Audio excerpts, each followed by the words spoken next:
Hello friends, welcome to our channel Creating Essence. I am Megan and thank you so much for stopping by. Today's March 1st. If you've been around here long, you know that means it's the kickoff to the year's homestead updates, monthly homestead updates. Every month, the first of the month, I like to just go around the homestead, show you all what's up, what's growing, and how things are progressing. And a lot of times I like to kind of touch on the projects and things that we have coming up in the month ahead. It's also really useful for me to have these to look back on in the years to come and even months to see what we had going on and what we were working on. It is a chilly, rainy day. We just had 9 days straight of pouring rain, and then we had 4 days of nice, beautiful spring weather. This is our typical springtime arrival here in Southern Virginia. And now today we're in the 30s and it's raining.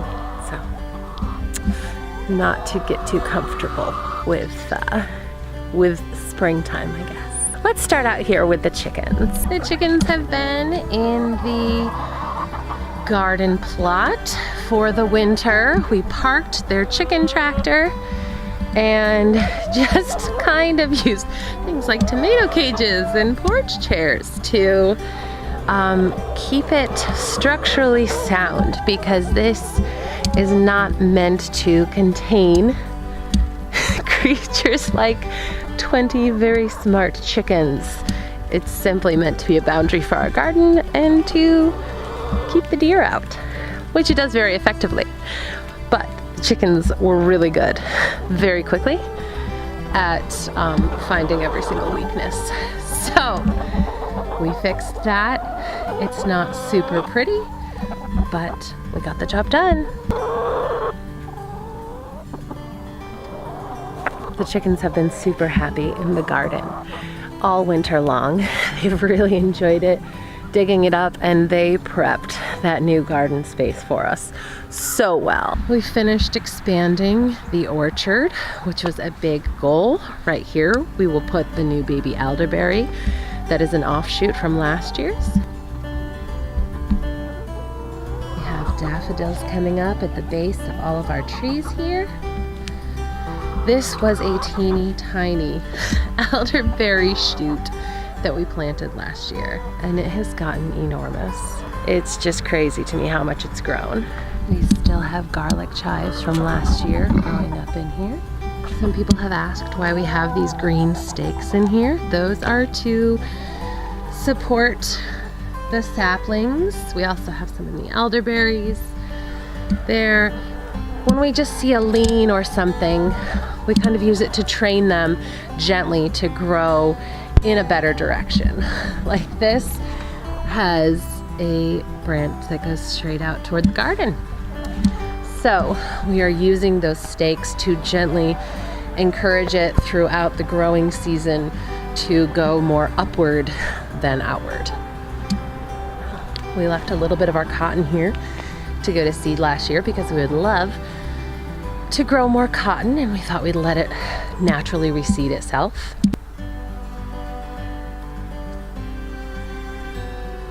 The peach tree is in dire need of a pruning, and admittedly, that is not one of my strengths and not something I have taken on yet. I really need to dig in and learn about that because I think that guy needs some help.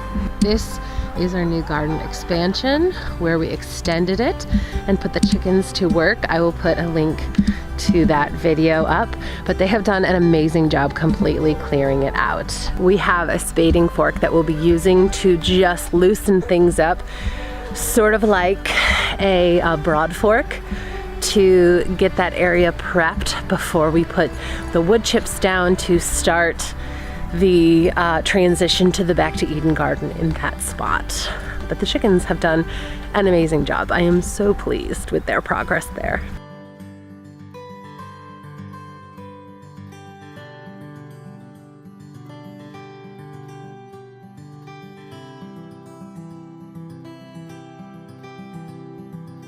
We finished the blueberry bed expansion earlier this winter.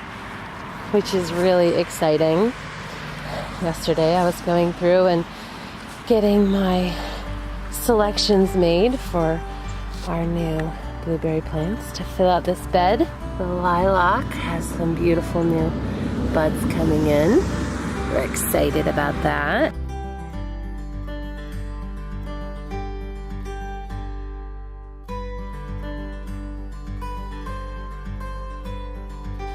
The garlic is growing really well. It is coming up and looking so healthy. The 3 strawberry beds are starting to wake up. Even this one that the cats have really done a number on, it still has signs of life popping up. I really need to get out here and pull out this dried out grass to make room for these strawberries to come up for the spring.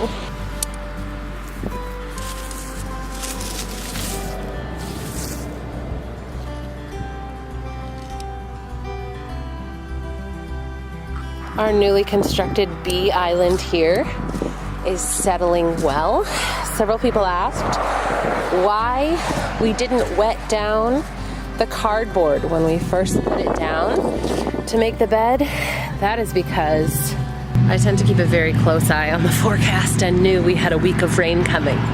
So I knew it would be getting absolutely drenched in the very near future. We can tell by looking at it that it has been plenty saturated and is breaking down well already.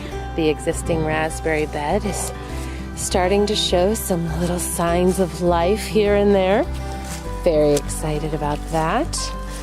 The random lilac that we put at the end of the bed is also looking forward to spring. Our next major expansion is going to be lining the other front side of the property with another raspberry bed there. Once that is done, the whole front perimeter of our property, aside from our driveway entrance, will be completely fenced, so to speak, with raspberries. And we're putting up a really pretty trellis on that as well. We're very excited about that because not only that visible sort of safety boundary for the kids to be able to play, but also just the element of edible landscaping is really exciting for us. The baby garlic shoots are looking very happy. These were the tiny ones left over from our seed garlic that we didn't want to go to waste. So I just planted them here to have right outside the kitchen door. We also have our baby elderberry that was accidentally pulled up while I was weeding around the elderberries this fall. It has overwintered perfectly, has new growth coming on it, and I'm very excited about that. This is what we're going to plant in that corner of the garden. And now for our fun indoor homestead progress. We have our seedlings. These tomatoes and tomatillos are very happy and healthy and actually have been out in the little mini greenhouse on the back porch. But with the low temps, I did not want to tempt things, so they are back hanging out inside for today. We still have a lot of things getting their little plant legs under them. And then these things are our second planting, sort of cold weather things, like we have broccoli and cabbage that will be ready to put in the ground at the end of the month. And then we have our second planting. None of my bell pepper seeds germinated, so I got a new packet and started over. Our jalapenos, only 1 of 6 germinated. Our Calabrian chilies, I was worried I had messed something up, because if you saw my video about the seeds I was so excited for this year, these were really big for me. And we only had 2 out of 8 come up, and I thought I was doing something wrong. We'll see. We've had a lot of questions about our seed starting setup, and it's pretty simple. We have the lights hanging from the ceiling here. We have the fly strip because unfortunately sometimes we get gnats in here with the seed starting. So we just keep that there because it attracts them over the plants. So we found it to be useful. I do have a little heat mat. You can see under here, that's what I keep underneath my pepper starts. But in general, we just keep this room heated with an infrared space heater. They say it's optimal to keep it at 65. There's a built-in thermostat in here, so it stays climate controlled and regulated 24/7 as long as this is in here. Very soon we'll be putting the chickens out on the grass, but because of all that rain we had, things got really muddy and slowed the normal progression of green grass. And we're just not gonna start running the chickens around the yard in their chicken tractor until they actually have some good greens to scratch up. Once the chickens are out, we'll be able to start using the spading fork in the more packed spots that got a little muddy in the garden, and then we'll be able to put down wood chips to prep for spring planting. We're gonna give the garden a little time to rest, probably 4 to 6 weeks before we start putting any plants in there, because that chicken manure does need some time to sort of sink into the soil and decompose a bit before you can go putting plants into there. If you are a gardener or a mini homesteader or a huge homesteader, if you're growing anything, let me know how things are going in this March 2019 month for you. If you have any questions about how we do things or why, I would love to answer them. Leave them in the comments below. And if you like this video, give us a thumbs up and subscribe for more like this. Bye, friends.